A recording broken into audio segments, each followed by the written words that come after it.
कल्पना करा, तुम्ही एखाद्या व्यक्तीकडे श्रद्धेने जाता. तुमच्या आयुष्यातील समस्या दूर होतील या आशेने, पण त्या बंद दरवाजामागे तुमच्यासोबत जे घडतं, ते तुम्ही आयुष्यभर विसरू शकत नाही. नाशिकसह संपूर्ण महाराष्ट्रात खळबळ उडवणाऱ्या कॅप्टन फाइल्स प्रकरणात रोज नवे धक्कादायक खुलासे होत आहेत. आणि आता या प्रकरणातील सर्वात मोठा ट्विस्ट समोर आला आहे. स्वतःला भविष्यवेत्ता म्हणवणारा भोंदू अशोक खरात यांच्या घाणेरड्या कारनाम्याचा कथित सूत्रधार दुसरा कोणी नसून त्यांच्यासोबत राहणारा ऑफिस बॉय नीरज जाधव असल्याची धक्कादायक माहिती समोर आली आहे. नाशिकमधील कॅनडा कॉर्नर परिसरातील ओजेस प्रॉपर्टीज या ऑफिसमध्ये बंद दाराआड सुरू असलेल्या या विकृत खेळाचा आता पर्दाफाश झाला आहे. आरोप असा आहे की नीरज जाधव याने अशोक खरात यांच्याकडे येणाऱ्या महिलांचे 100 पेक्षा जास्त व्हिडिओ तयार केले आणि त्याच व्हिडिओच्या आधारे स्वतःच्या मालकाचं तब्बल 5 कोटी रुपयासाठी ब्लॅकमेल केलं.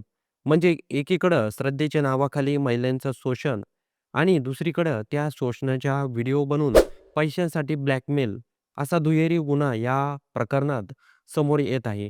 दरम्यान पोलिसांनी अशोक खरातला अटक करताना देखील अतिशय गुप्तपणे कारवाई केली.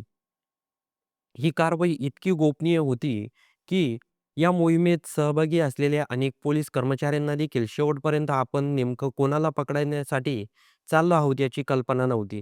कायदा आणि सुव्यवस्थेचा प्रश्न निर्माण होऊ शकतो, अशी शक्यता लक्षात घेऊन पोलिसांची तब्बल 5 पथके तयार करण्यात आली.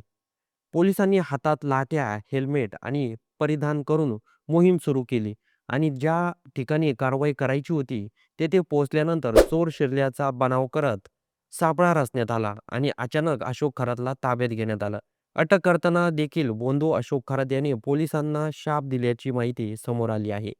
ज्यामुळे या प्रकरणाची गंभीरता आणि मानसिकता लक्षात येते आणि या प्रकरणातील सर्वात धक्कादायक बाब म्हणजे महिलांना जाळ्यात अडकवण्यासाठी पद्धत. एका 24 वर्षीय विवाहित महिलेने दिलेल्या माहितीनुसार ती आपल्या पतीसोबत आशीर्वाद घेण्यासाठी खरातांच्या ऑफिसमध्ये गेली होती. खरातने त्यांना सुरुवातीला तुमच्या नात्याला नजर लागली आहे, नजर दूर केली नाही तर जीवाला धोका होऊ शकतो. यानंतर त्याने एका प्लॅस्टिकच्या बाटलीत पाणी दिलं आणि ते 3 दिवस बेडमध्ये ठेवण्यास सांगितलं. पाणी काळं झालं की नजर उतरल्याचं समजलं असं सांगितलं गेलं.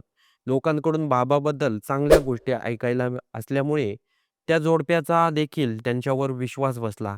यानंतर बाबाने महिलेच्या पतीला बाहेर पाठवलं आणि महिलेला खोलीचा दरवाजा बंद करण्यास सांगितलं.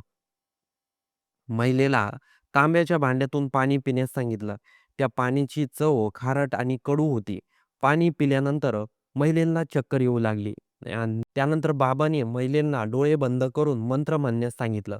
ऑफिसमधील लाईट बंद करण्यात आल्या आणि त्यानंतर तिच्या सोबत बळजबरी करण्यात आली. इतकंच नाही तर या घटनेनंतर महिलेला धमकी देण्यात आली. जर कोणाला सांगितलं तर तिच्या नवऱ्याला मारून टाकेल अशी धमकी दिली गेली.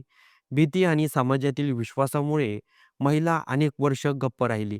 2023 पासून ते डिसेंबर 2025 पर्यंत वेगवेगळ्या कारणांनी महिलेला ऑफिसमध्ये बोलावण्यात आलं आणि तिच्यावर वारंवार अत्याचार झाल्याचा आरोप आहे. अखेर 2026 मध्ये महिलेच्या एका नातेवाईकांनी तिला धीर दिला. हा भोंदू बाबा असल्याचं सांगितलं आणि इतर महिलांवर देखील अत्याचार झाल्याची माहिती दिली. त्यानंतर महिलांनी धाडस करत नाशिक शहर पोलीस ठाण्यात तक्रार दाखल केली आणि या प्रकरणाचा काळ सत्य समोर आलं. 17 मार्च रोजी पोलिसांनी अशोक खरातला अटक केली असून आता या प्रकरणाचा अधिक तपास सुरू आहे. या संपूर्ण घटनेमुळे एक मोठा प्रश्न पुन्हा समोर आला आहे. श्रद्धा आणि अंधश्रद्धा यामधील फरक ओळखण्यात आपण कुठे कमी पडतोय का? महिलांच्या सुरक्षेसाठी समाज म्हणून आपण अजून जागरूक होण्याची गरज आहे का? आणि अशा भोंदू प्रवृत्तीच्या कायमचा बंदोबस्त करण्यासाठी कठोर कारवाई होणार का? या प्रकरणात अजून कोणते धक्कादायक खुलासे होणार? नीरज जाधवची भूमिका नेमकी किती मोठी आहे? आणि या प्रकरणात अजून कोणाचा सहभाग समोर येणार का? याकडे आता संपूर्ण महाराष्ट्राचं लक्ष लागलं आहे. तर मंडळी, या संपूर्ण घटनेबद्दल आपलं काही मत असेल तर ते कमेंट बॉक्समध्ये नक्की नोंदवा.